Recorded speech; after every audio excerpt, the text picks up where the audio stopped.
Gloire au Seigneur. Alléluia. Dieu est bon, fantastique. Si vous savez votre Bible ce soir, on va tourner ensemble dans la parole de Dieu afin qu'on puisse se placer dans le contexte des Saintes Écritures.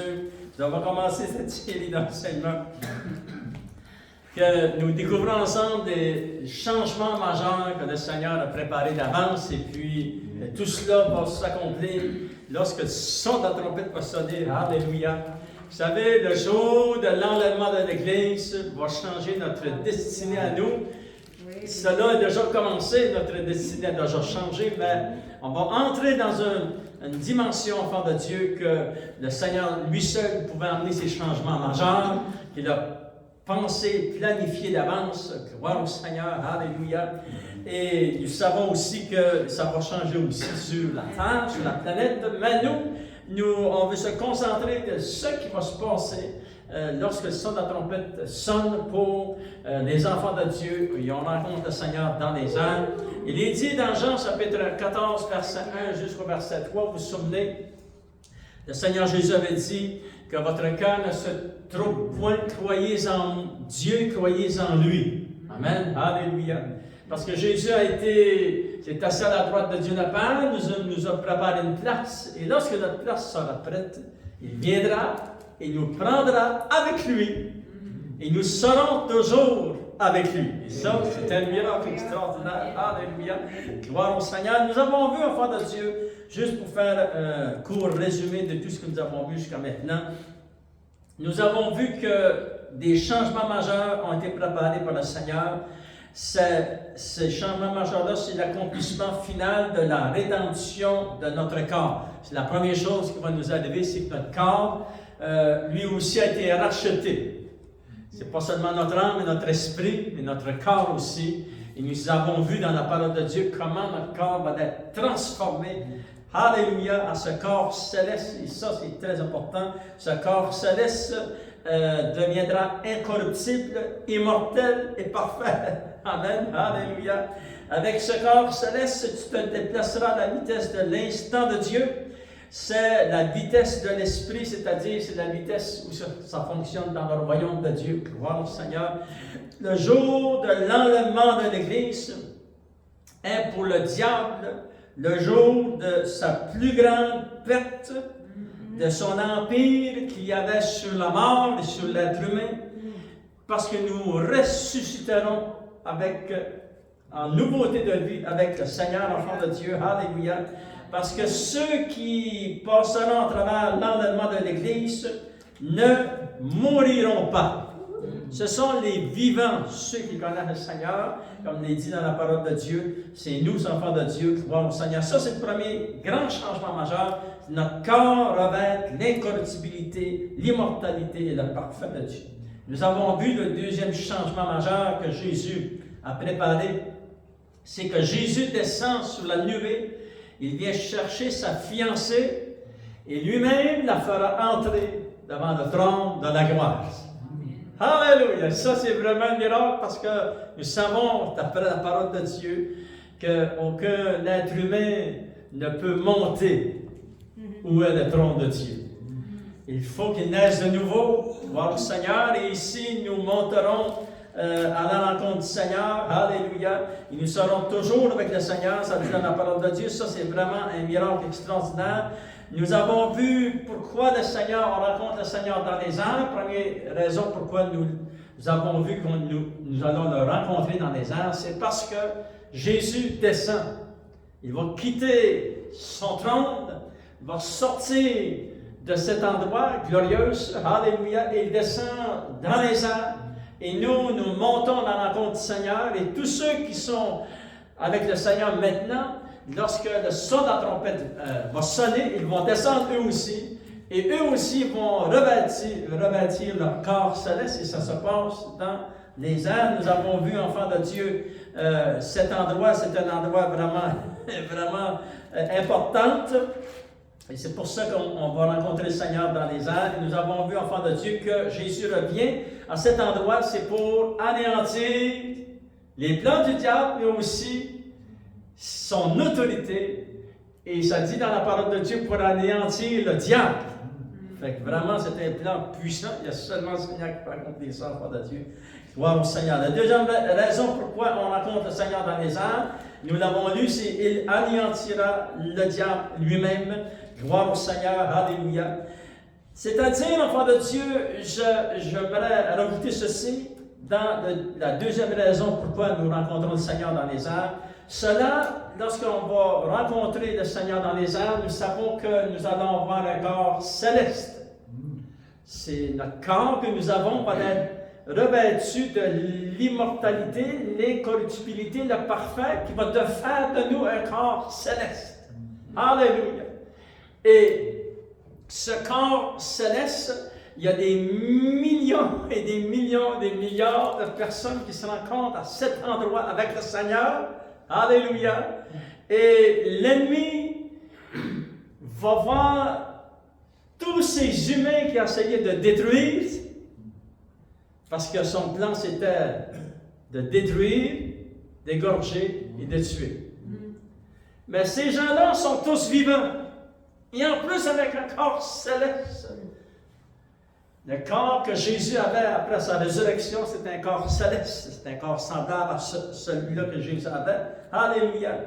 Et c'est-à-dire, enfant de Dieu, cet événement va, comment je dirais ça, commencer au niveau, lorsqu'on se rencontre dans les airs, à cet endroit-là, ça va commencer, enfant de Dieu. Cela amènera un tel changement qui se conclura par le nettoyage du deuxième ciel. Et ça, c'est vraiment, vraiment, vraiment important parce que ça fait des milliers et des milliers et des milliers d'années que le diable et ses démons sont à cet endroit, qu'ils veulent régir le monde, diriger le monde de cet endroit ici. Ils veulent diriger le monde dans lequel nous vivons, ils veulent les contrôler.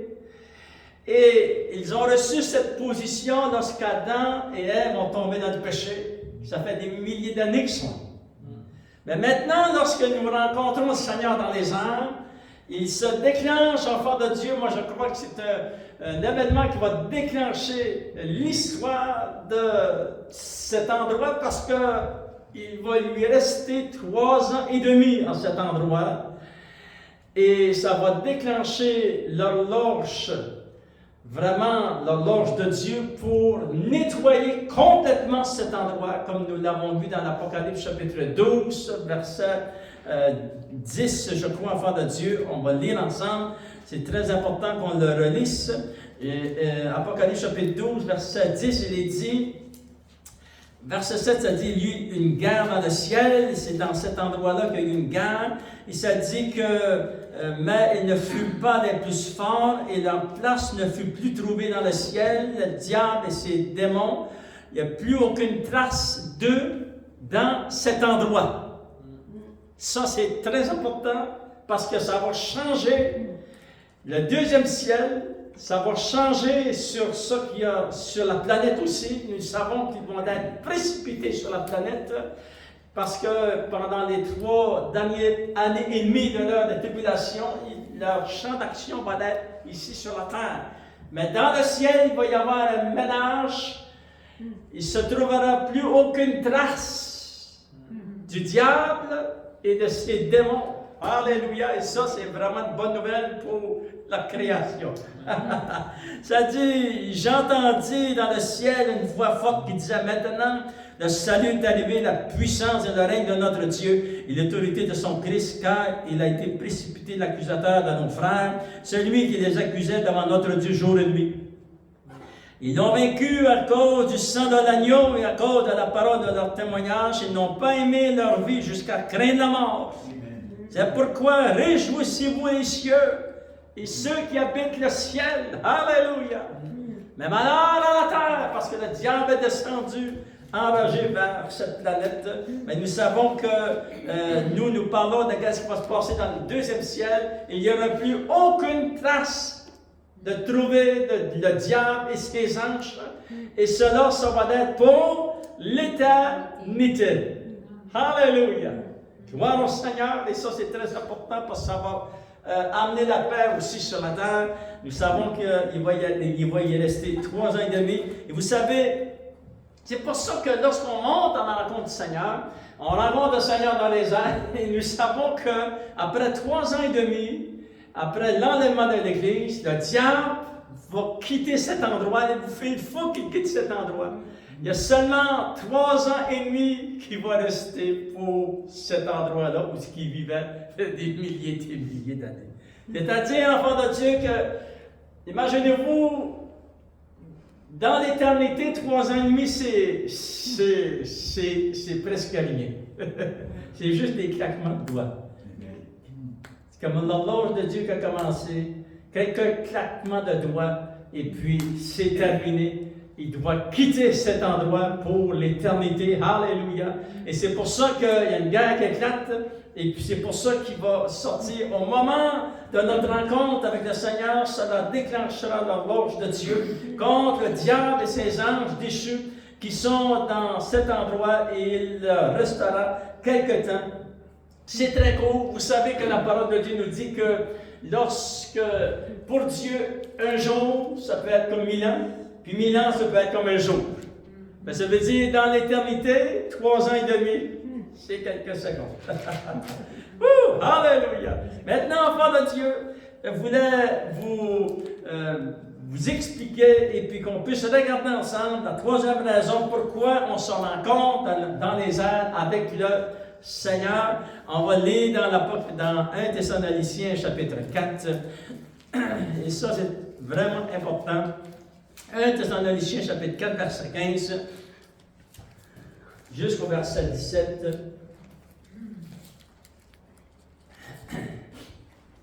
Pourquoi, la 3e raison, pourquoi on se rencontre à cet endroit? Voici en effet, et j'aimerais juste avant de lire ces versets, vous informer que probablement qu'il y a d'autres raisons. On en voit juste 3 raisons, mais il doit y en avoir d'autres, c'est ça. Voici en effet ce que nous vous déclarons d'après la parole du Seigneur. Nous, les vivants, restés pour l'avènement du Seigneur, ça c'est ceux qui vont participer à l'enlèvement de l'Église. Nous ne dévancerons pas ceux qui sont morts, c'est-à-dire ceux qui se sont endormis dans le Seigneur, car le Seigneur lui-même a un signal donné à la voix d'un archange et au son de la trompette de Dieu. Jésus lui-même descendra du ciel et les morts en Christ ressusciteront premièrement. Ensuite, nous les vivants. C'est un événement très important. Amen. Tous ceux qui vont participer à l'enlèvement de l'Église, ce sont des gens qui vont rester en vie. Ils vont passer dans l'éternité sans passer à travers la mort. Ça fait que c'est vraiment, vraiment important. C'est vraiment, ça dépend de notre entente, parce que nous savons que pendant les derniers 6000 ans, nous savons que les humains qui voulaient passer dans la présence de Dieu, il fallait qu'ils passent à travers la mort physique. Mais cet événement va changer tout cela, enfant de Dieu. Alléluia! Ça dit, ensuite, nous, les vivants qui serons restés pour cet événement-là, nous serons tous ensemble enlevés avec eux sur des nuées à la rencontre du Seigneur dans les airs. Et ainsi, nous serons toujours avec le Seigneur. Alléluia! Consolez-vous par ces paroles. Amen. Gloire au Seigneur. Regardons quelques instants la 3e raison que nous découvrons dans la parole de Dieu, pourquoi on rencontre le Seigneur dans les airs. Nous savons que Jésus descend, il descend chercher sa fiancée. Alléluia. Il descend chercher sa fiancée. Il descend chercher ses fils et ses filles, ses enfants. C'est lui, il a donné sa vie pour nous racheter. Il descend chercher, c'est racheter. Alléluia. Et c'est lui qui va nous faire entrer dans la présence de son Père. Il est dit dans Hébreux, chapitre 2, on va lire verset 10 jusqu'au verset 13 ensemble. Et regardons ce que la parole de Dieu va nous déclarer ici, enfant de Dieu.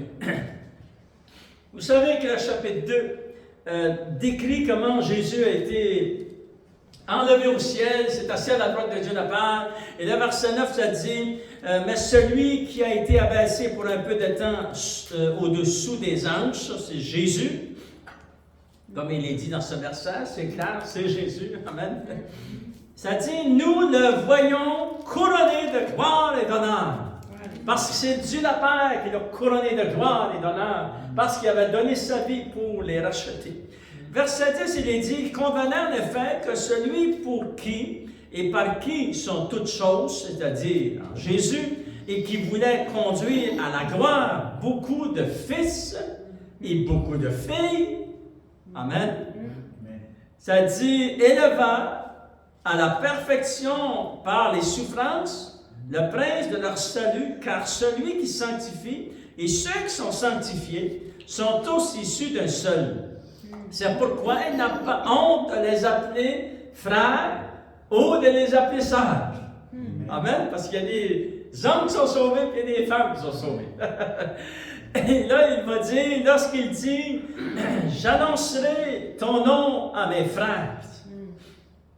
Je te célébrerai au milieu de l'assemblée.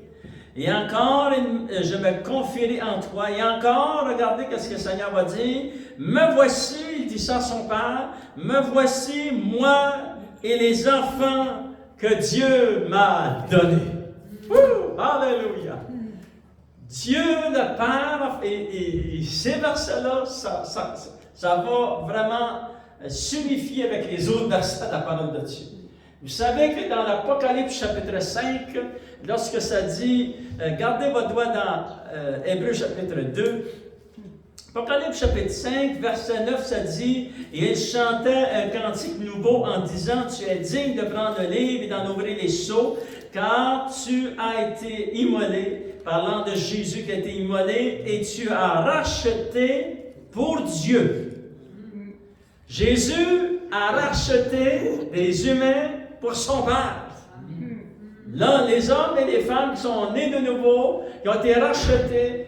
C'est pour ça que le Seigneur dit dans Hébreux chapitre 2, il se présente devant le trône de Dieu, il dit, moi et les enfants que tu m'as donnés. Il n'y a aucune contradiction d'enfants. Ça dit pourquoi? C'est parce que Jésus a été immolé et tu as racheté pour Dieu, pour ton Père, par ton sang des hommes de toute tribu, de toute langue, de tout peuple et de toute nation. Alléluia. Fait, nous voyons que ça va vraiment s'unifier avec Hébreux chapitre 2, verset 14, verset 13, on va le relire ensemble. Une autre fois, enfant de Dieu, ça dit, « Me voici, moi et les enfants que Dieu m'a donnés. » Alléluia.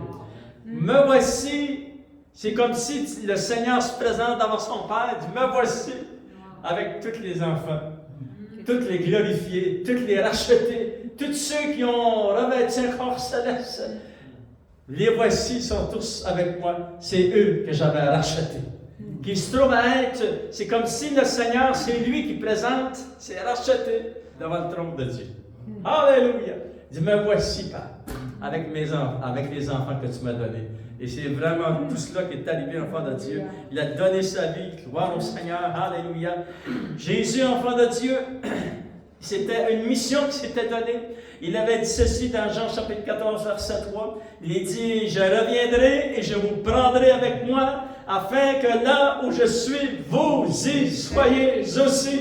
Il a dit ses paroles, il va garder ses paroles, il va accomplir ses paroles. C'est Jésus qui vient nous chercher et nous présente devant le trône de Dieu, notre Père. Regardons, enfants de Dieu, dans le psaume 24, comment cela décrit un peu comment ça va se dérouler lorsque nous allons nous présenter devant le Père. Amen, ça nous intéresse un peu. Alléluia! Ça, c'est une autre raison pourquoi on rencontre le Seigneur dans les airs, c'est parce que c'est lui qui nous fait rentrer devant le trône de Dieu. Alléluia! Maintenant, on va lire ensemble, enfants de Dieu, le psaume 24.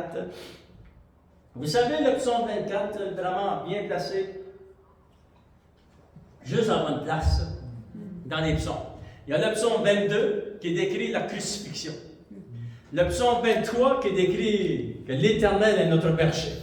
Jésus est notre berger dans le Nouveau Testament aussi. Le psaume 24 nous décrit que lorsque nous rentrons dans toute la gloire, la plénitude de Dieu notre Père, regardons dans le psaume 24, il est dit, dans le premier verset, « À l'Éternel la terre et ce qu'elle renferme, le monde et ceux qui l'habitent. » Pourquoi? C'est parce qu'il a fondé, c'est lui qui a fondé la terre, c'est lui qui a créé les hommes, il a fondé sur les mers et a fermé sur les fleuves. Et la question est posée, qui pourra monter à la montagne de l'Éternel? Qui s'élèvera jusqu'à son lieu saint? Qui pourra se présenter devant le trône de la gloire? Et souvenez-vous de ceci, enfants de Dieu. Le diable a toujours voulu être au-dessus du trône de Dieu. Mais il ne sera jamais au-dessus du trône de Dieu. Et pourtant, le Seigneur, enfant de Dieu, va sauver des humains, des hommes et des femmes, ses fils et ses filles. Et là, il va les faire entrer devant le trône de la gloire. Qui pourra? Regardez le secret des chrétiens de la dernière génération. Comment nous devons marcher avec le Seigneur. Il est dit, verset 4, ça dit, « Celui qui a les mains innocentes et le cœur pur, celui qui ne lie pas son âme au mensonge et qui ne jure pas pour tromper, cette personne-là, elle obtiendra la bénédiction de l'Éternel. La miséricorde du Dieu de son salut. » Wow! Voici le partage de la génération qui l'invoque, de ceux qui cherchent ta face, ô Dieu, le Dieu de Jacob. Gloire au Seigneur. Alléluia. Et lorsque Jésus va entrer, enfant de Dieu, devant le trône, avec ses fils et ses filles, oui, avec tous les rachetés, alléluia. Les anges de Dieu, les 4 êtres vivants qui sont devant le trône de la gloire. Alléluia. Toute une manifestation de la puissance et de la gloire de Dieu va se manifester. Et écoutons bien qu'est-ce qu'ils vont faire. Ça dit au verset 7, « Porte, élevez vos linteaux, élevez-vous, porte éternelle, que le roi de gloire fasse son entrée. » Qui est ce roi de gloire? L'Éternel fort et puissant, l'Éternel puissant dans les combats. Porte, élevez vos linteaux, élevez-les, porte éternelle, et que le roi de gloire fasse son entrée. Parce que lorsqu'il rentre devant le trône de Dieu avec les rachetés, le Seigneur se positionne comme le roi de gloire. Parce qu'il revient pour régner sur la terre, roi des rois, Seigneur des seigneurs. Amen. Alléluia. Ça dit au verset 10, qui donc est ce roi de gloire, l'Éternel des armées? Voilà le roi de gloire. Alléluia. Gloire au Seigneur. C'est merveilleux, enfant de Dieu.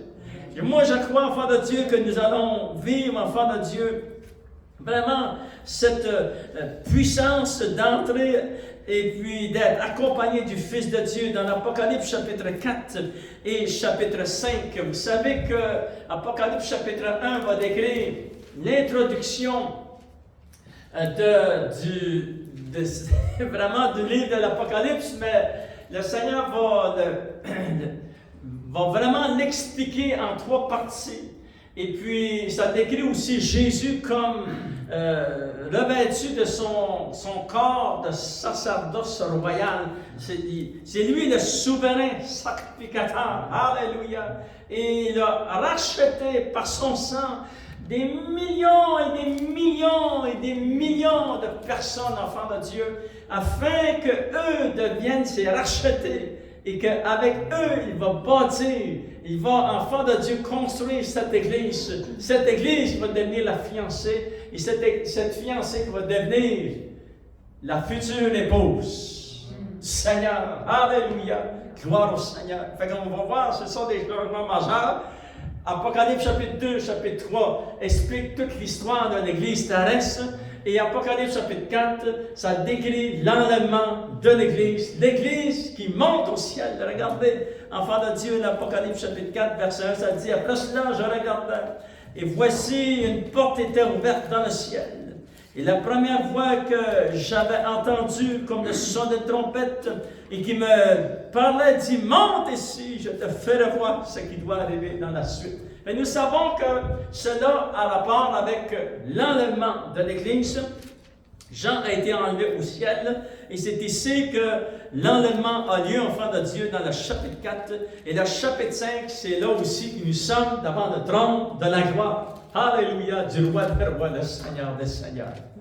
Et devant ce trône, c'est glorieux ce que nous voyons ici. On n'a pas le temps de toucher ce soir, mais nous allons, je vais essayer de l'expliquer un peu la prochaine enseignement, enfant de Dieu. Mais juste pour vous montrer que nous sommes entrés devant la présence de Dieu, le Seigneur nous présente et il va dire à son Père, voici ce que tu m'as donné.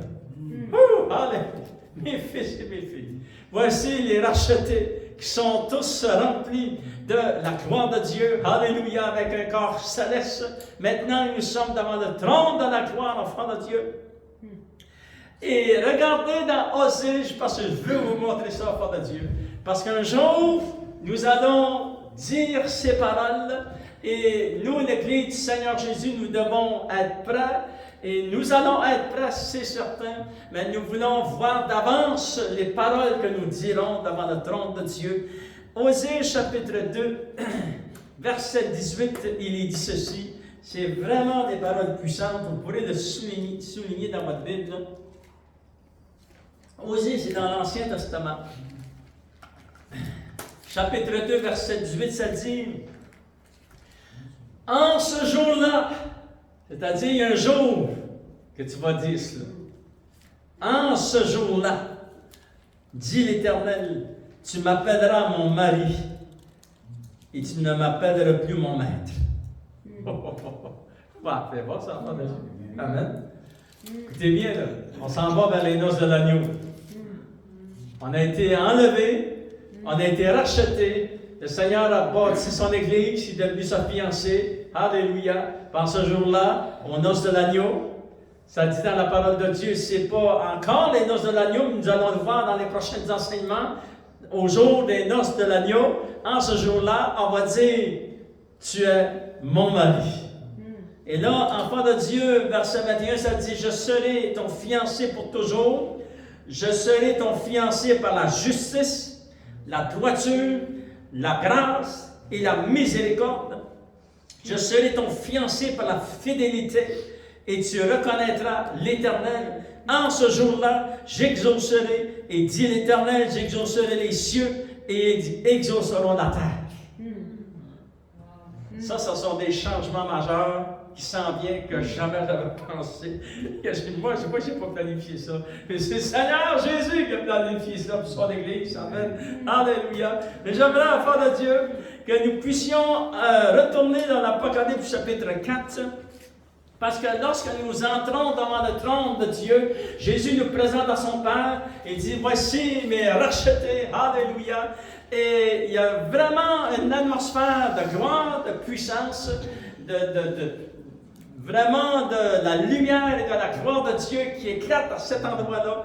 Et j'aimerais qu'on puisse voir pour quelques instants, enfants de Dieu, dans Apocalypse chapitre 5, verset 11, ce qui va se passer dans toute l'action, la description dans la gloire, devant le trône de Dieu et de l'accueillement qu'il y a, que les anges de Dieu vont accueillir la fiancée, alléluia. Le Père, enfant de Dieu qui est assis sur le trône, va donner son approbation à son Fils, alléluia. Et il l'a déjà donné, mais ça va être intensifié, c'est certain. Gloire au Seigneur. Il est dit dans l'Apocalypse chapitre 5, on va lire du verset 11 jusqu'au verset 14, et ça va nous éclairer un peu dans ces quelques versets. Comment peut-il y avoir d'êtres humains devant le trône de Dieu? Amen. Parce que souvenez-vous de ceci. On a vu l'autre enseignement, le deuxième enseignement, que il y a des gens de sauvés dans l'Ancien Testament, puis il y a des gens de sauvés dans le Nouveau Testament. Il y a des gens de sauvés partir, lorsque Jésus a dit « Je bâtirai mon Église », jusqu'à l'enlèvement de l'Église. Dans l'Ancien Testament, il y a aussi des gens qui sont sauvés. Et il y a des gens de sauvés avant le déluge, puis il y a des gens aussi qui appartiennent à Dieu avant qu'ils tombent dans le péché.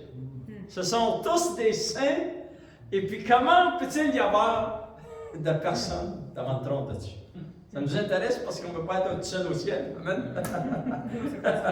La Bible déclare le nombre d'anges, le nombre d'êtres humains, des saints qui seront devant le trône de Dieu durant cet événement de l'enlèvement de l'Église et lorsque Jésus présentera sa fiancée à son Père. Alléluia. Regardons, on va le lire ensemble dans Apocalypse chapitre 5, verset 11. Il est dit ceci.